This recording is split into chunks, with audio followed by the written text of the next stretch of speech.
कहानी उन दिनों की है जब हम कॉलेज में हुआ करते थे, +3 के टाइम, ग्रेजुएशन।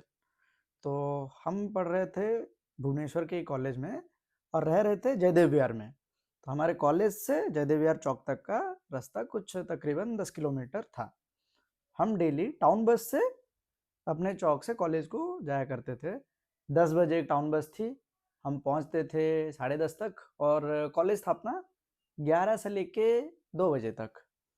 तो मैं अकेला तो नहीं रहता था, तो मैं और मेरा दोस्त शिवम, हम दोनों मिलकर कॉलेज जाते थे। जो भी +3 या फिर ग्रेजुएशन किए हुए हैं उनको पता ही होगा कि +3 का सिलेबस ना 1 साल का होता है और बकचोदी 2 साल का होता है। तो कुल मिला के 3 साल, क्योंकि जितना सिलेबस होता है वो तो 1 साल में खत्म हो जाएगा। तो यूजुअली जो लोग +3 करते हैं बच्चे पढ़ते 1 ही साल का, मतलब सिलेबस है, बाकी है 3 साल का वो कोर्स। ठीक है। तो शिवम जो है वो होनहार लड़का, हर दिन क्लास जाता था एकदम। वो 11 बजे क्लास जाएगा, 2 बजे वापस आएगा। तब तक मैं अपने मंडली के साथ गेड़िया मारता रहता था। ठीक है।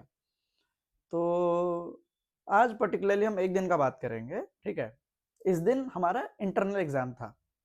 तो क्योंकि इंटरनल एग्जाम था, शिवम एज यूजल वो एक अच्छा लड़का था, तो वो 7 बजे से उठ के अपना पूजा वूजा करके, क्योंकि आप अगर पीजी में रुके हो तो आपको पता होगा कि आपके रूममेट में से कोई एक ना एक तो होगा ही धार्मिक लड़का जो कि पूजा करता होगा, बाकी सब जबकि सो रहे होंगे। तो शिवम अपना वैसा वाला लड़का था, तो वो 7 बजे उठ के अपना पूजा वूजा करके आराम से बैठ के पढ़ रहा था।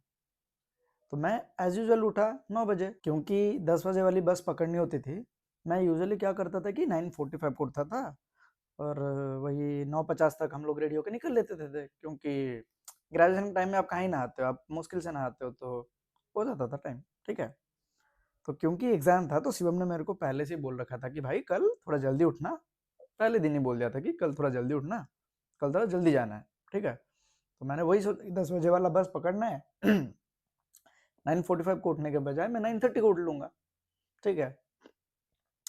पर अगर आप पीजी में कभी रुके हो और आप उस किस्म के लड़के हो, देखो पीजी में 2 तरह के लड़के रहते हैं, एक शिवम जैसा और एक मेरे जैसा। एक शिवम जैसा जो सुबह उठ के नहा धो के अपना रेडी होकर रहता है, और एक मेरे जैसा जिसको कि जब जाना हो बाहर उससे आधे घंटे पहले वो रेडी होने निकलते हैं। ठीक है। और पीजी में जो कोई भी रुका है उसको ये बात पता होगी कि भगवान हमको थोड़ा सा पनिशमेंट देना चाहते हैं, क्योंकि हम ऐसा हैं। तो जब भी आपको कहीं बाहर जाना होगा उससे आधे घंटे पहले, ठीक आधे घंटे पहले, आपके पीजी का पानी खत्म हो जाएगा।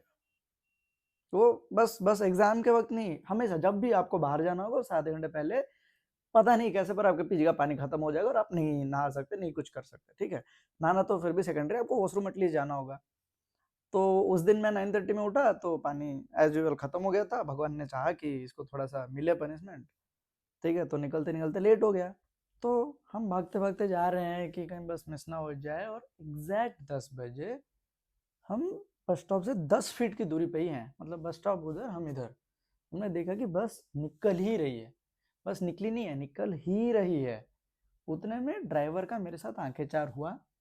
मैंने ड्राइवर को आंखों ही आंखों में, इशारों में हाथ जोड़ के बोला कि भैया यार गाड़ी रोक दो, हमको चढ़ना है। ड्राइवर ने आंखों ही आंखों से मेरे को रिप्लाई दिया कि चूतिए नीचे देख। मैंने देखा नीचे लिखा हुआ था PILOT। उसने बोला कि मैं नहीं रोक सकता, मैं तो जा रहा हूँ। और हमारा बस मिस हो गया, जो कि नहीं होना चाहिए था। बट देन उस दिन मेरे को समझ में आया कि ये जो टाउन बस में ड्राइवर की जगह पायलट क्यों लिखते हैं, क्योंकि ये लोग गाड़ी चलाते तो नहीं है, गाड़ी उड़ाते हैं।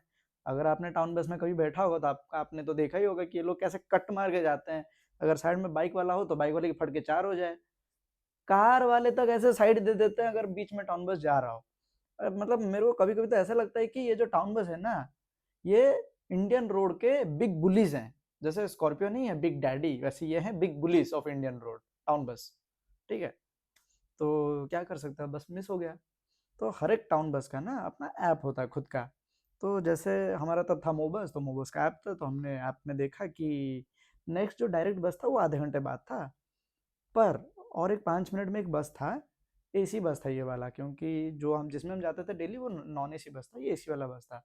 पर ये बस क्या था ना कि 5-6 किलोमीटर एक्स्ट्रा घूम के जाता, क्योंकि ये डायरेक्ट इस डायरेक्शन में नहीं था, वो उल्टे डायरेक्शन में जाता फिर घूम के हमारे वाले डायरेक्शन में, हमारे डेस्टिनेशन में हमको छोड़ता। तो फेयर कुछ 10 रुपये ज़्यादा थे, बर्दनी एसी बस था। हमको लगा कि यार आधे घंटे क्यों वेट करना है धूप में, इससे अच्छा एसी में हम घूमते हुए चल जाएंगे, ठीक है। तो हम दूसरे तरफ गए रोड पे, और जैसे ही बस रुका हम अंदर चढ़े। और जो भी रईस लोग हैं, जो नहीं जानता है, मैं आपको बोल देता हूँ कि टाउन बसेस में ना बीच में कुछ ऐसे सीट्स होते हैं जो कि फेसिंग ईच अदर होता है, जैसे कि उस तरफ 2 सीट और इस तरफ 2 सीट ना एक दूसरे को फेसिंग होके होता है। तो हमने जाके वैसे वाले एक सीट जो खाली थी हम बैठ गए, और हमारे सामने जस्ट अपोजिट में एक बेहद खूबसूरत मोहतरमा बैठी हुई थी।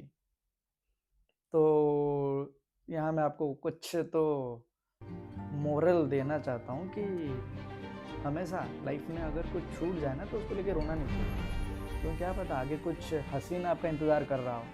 एंड वो बोलते हैं ना, ऑलवेज ट्रस्ट द प्रोसेस, कि भगवान पे भरोसा रखो, आगे कुछ ना कुछ अच्छा होगा। तो वैसा तो होता है, वैसा मेरे को उस दिन फील हुआ, बाकी आप लोग जानो। तो हम लोग बैठ गए। तो सामने जो मोहतरमा बैठी थी, तो उन मोहतरमा का वर्णन कवि ने कुछ इस तरह किया है कि मोहतरमा थी बड़ी हसीन, सांवले रंग की थी, चिकन करी का कुर्ता उनके बदन पे कुछ इस तरह ठहरा हो मानो कारीगरी भी उन पे फिदा हो, कानों में बालियां और होठों पे लाली ऐसी कि लिपस्टिक भी कन्फ्यूजिया जाए, मैट हूँ या ग्लॉसी, गाल मिल्की बाल सिल्की और आंखों पे काजल हल्की। और जब वो अपनी जुल्फें संवारती, बालों को हल्के से अपने पीछे लेती, तो मानो ऐसा लगता कि ज़माना थम सा गया है और पूरा ज़माना जियो के नेटवर्क पे चल रहा है, एकदम रुक रुक के स्लो मोशन में। अब ये किस्मत का खेल था या क्या था मेरे को नहीं पता, पर देखो अब ऐसा रोज़ रोज़ नहीं होता है कि भला की खूबसूरत लड़की आके आपके सामने बैठ जाए। जब तक ये सब मैं सोच ही रहा था कि हल्के से धीरे से मेरे कानों के पास आके शिवम ने बोला कि यार ये कितनी सुंदर है यार। क्योंकि शिवम अपना बहुत ही भोला वाला लड़का है, और उसको यूजुअली ऐसे लड़कियां पसंद आती नहीं है, क्योंकि उसे अच्छी लगी। तो मैंने सोचा कि छोड़ो यार, मैं नहीं देखता हूँ। मैं फिर अपने नज़रें हटा के शिवम पे लिया। मैंने देखा कि शिवम का हाथ अपने छाती पे था, और उसका छाती कुछ मतलब इतने जोर से धड़क रहा था मानो उसका दिल बाहर ही आ जाए कूद के। तो होता है, क्योंकि शिवम बहुत ही शरीफ लड़का है, वो कभी किसी लड़की की तरफ ऐसे आंख उठा के भी नहीं देखता, वो बहुत ही शरीफ है। पर इस बार वो उस लड़की को घूरे जा रहा है, घूरे जा रहा है। वो बैठी सामने, और मैं आपको एक बात बता देता हूँ कि लड़कियों के पास, लड़कियों की आंखों में सोनर लगा हुआ है, ठीक है, जो दिखता नहीं है सबको। हमारे आंखों में नहीं लगा हुआ है, उनकी आंखों में लगा हुआ है, क्योंकि वो आंख नीचे करके भी सामने देख सकती हैं कि कौन उन्हें देख रहा है, बाजू में कौन किसके साथ क्या कर रहा है, उनको सब पता चलता है, ठीक है। इतने में जब तक ये सब होता, हमारे पायलट महाशय ने हल्की सी ब्रेक लगा दी, और क्योंकि शुभम बेचारा कहीं पे पकड़ा हुआ नहीं था, तो वो डायरेक्ट जाके गिरा मोहतरमा की गोदी में, ठीक है। तो अब सिचुएशन ऐसा हो गया कि ऑकवर्ड, उसमें सब ब्लश कर रहे हैं, वो लड़की भी ब्लश कर रही है हल्की फुल्की, क्योंकि देखो ऐसा शिवम दिखने में भी मासूम है, तो लड़की भी थोड़ा हल्की फुल्की ब्लश कर रही है। शिवम का तो हाल ही खराब है, छोड़ दो, अब मैं ब्लश कर रहा हूँ, मेरे साथ में खड़ा हुआ एक इंसान ब्लश कर रहा है, तो सिचुएशन एकदम अलग हो गया। तो लाइफ में ना हर किसी के एक एक मोमेंट आता है जिसके बाद उनका लाइफ यू टर्न ले लेता है। लाइक वो जा कहीं और रहा होता है, और वो यू टर्न लेके कहीं और चलना चालू कर देता है। तो शिवम के जिंदगी का ये मोमेंट उसका यू टर्न था। आगे क्या होने वाला है हम नेक्स्ट वीडियो में बात करेंगे।